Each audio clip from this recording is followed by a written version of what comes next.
Qui je suis? Alors, je suis Diane Ballona-Roland, je suis fondatrice et dirigeante du cabinet Temps Équilibre. Je suis coach professionnel certifié, formatrice et auteure de plusieurs livres sur l'organisation et la gestion du temps. Voilà, 7 livres aujourd'hui.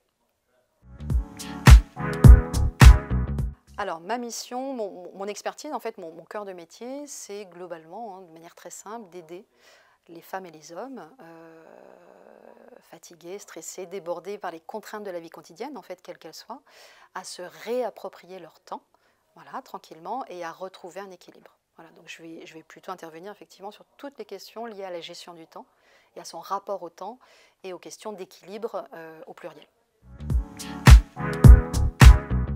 Oh, une définition du temps, c'est vaste, vaste question. Tu as combien de temps devant toi, en fait? Il n'y a pas une seule bonne définition du temps. Il y a le temps subjectif, il y a le temps objectif, il y a le kéros, le chronos, le temps abordé d'un point de vue sociologique, d'un point de vue scientifique, d'un point de vue personnel. On a tous un rapport au temps différent. Donc ce serait difficile là, de te sortir une seule définition. Ma journée type. Alors, je ne vais pas être très originale, je n'ai pas de journée type, comme tu l'imagines, parce que j'ai plein d'activités différentes. Ça dépend si je suis en déplacement professionnel ou pas, donc je suis très souvent en déplacement. J'ai pas de journée type. C'est-à-dire que je peux très bien avoir des coachings individuels. Ce matin, par exemple, j'étais en webconférence toute la matinée jusqu'à midi. Là, tu vois, je suis en tournage ici avec toi. Je suis juste après en entretien pour une formation. Voilà, donc il n'y a vraiment pas de journée type. Et puis, je peux avoir des journées entières dédiées à l'écriture ou à la conception même de nouveaux programmes ou de nouveaux contenus. Voilà, ce que j'adore faire. J'adore créer de nouveaux contenus. Voilà. Le livre que je lis en ce moment, j'en lis plein, je lis beaucoup de livres.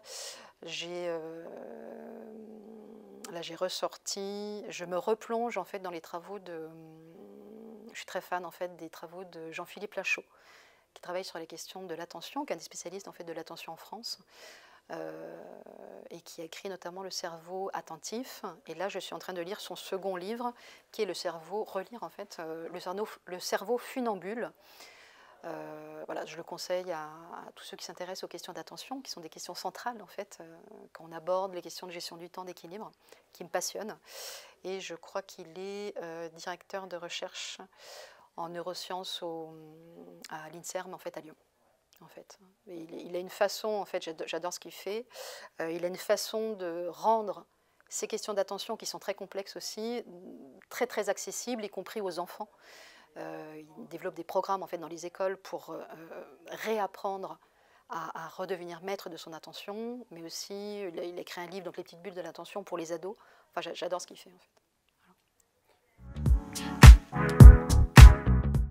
Alors, mon espace de travail idéal, c'est un espace de travail qui est ouvert sur l'extérieur. Moi, j'aime beaucoup. Je suis vraiment une nomade en fait depuis toujours. Donc j'ai besoin de travailler dans des espaces ouverts, dans des cafés, beaucoup. Alors j'ai la chance de pouvoir travailler un peu n'importe où. Donc ça, j'ai cette capacité de faire un focus après, de vraiment me concentrer, de faire abstraction aussi de ce qu'il y a autour. J'aime bien me nourrir aussi de ce qui se passe. Donc on a la chance aussi d'habiter pas très loin de la mer. Donc c'est génial de pouvoir aussi s'installer.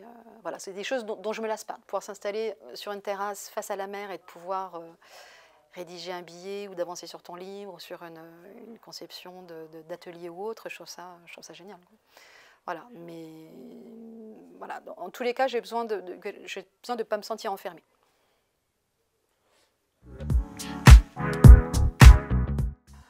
Alors, la personne qui m'inspire le plus, alors j'ai beaucoup en tête des personnages féminins, en fait. Hein. Je voyais ce matin un reportage sur Simone Veil, qui m'inspire beaucoup depuis longtemps. Là, je penserais plutôt à une autre femme aussi qui a un parcours extraordinaire, qui est le docteur Marianne Diamond, qui est on va dire, la fondatrice, quelque part, des neurosciences modernes, en fait, aujourd'hui, qui a consacré sa vie, et d'ailleurs, elle parle de son histoire d'amour, justement, au cerveau. et qui a été vraiment pionnière dans son domaine et qui a véritablement voilà, révolutionné la façon d'appréhender le cerveau et au niveau de sa neuroplasticité en fait. Donc c'est vraiment une femme qui a un parcours extraordinaire, qui a dû se battre beaucoup en fait tout au long de sa vie pour exister en fait et se faire une place et dans un monde d'hommes, hein, dans un monde de scientifiques surtout à l'époque, qu'elle est décédée en 2017, elle avait 90 ans. Donc voilà, elle a un parcours aussi bien personnel que forcément professionnel, etc., qui est vraiment extraordinaire. Enfin, elle est passionnante, elle a une vie passionnante. Voilà. Alors je vais en donner un cours. Je dirais, faites le choix chaque jour de travailler avec intelligence plutôt qu'avec excès. Voilà, ce sera mon conseil du jour. Un petit mot pour la fin. Merci déjà de m'avoir invité pour cette petite vidéo. Et puis, longue vie à Bureau Inco.